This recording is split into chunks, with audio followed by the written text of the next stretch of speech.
Hello guys, welcome back to the channel. In this today's video, I'm going to show you how you can cook in Hearttopia game. Okay, let's get into it guys. First of all, if you want to cook, of course, you need to unlock the cooking hobby. Okay, after you unlock the cooking hobby, you will get stove and also the recipe. And you can place the stove in your house, and then you can click on this menu to start cooking. And then usually at first we only get limited recipe.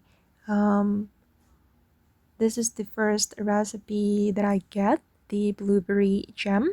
And then you can start cooking like this, and make sure that you pay attention to the heat. Adjust the heat level so you can avoid the bizarre food. Okay, when you get alert, you can immediately adjust the heat. Okay, done, and click on this icon to get the food.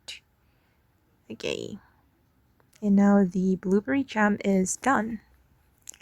Okay guys, and that's how you can cook in Hearttopia game. I hope this video will be useful for you. Thank you so much for watching, and bye.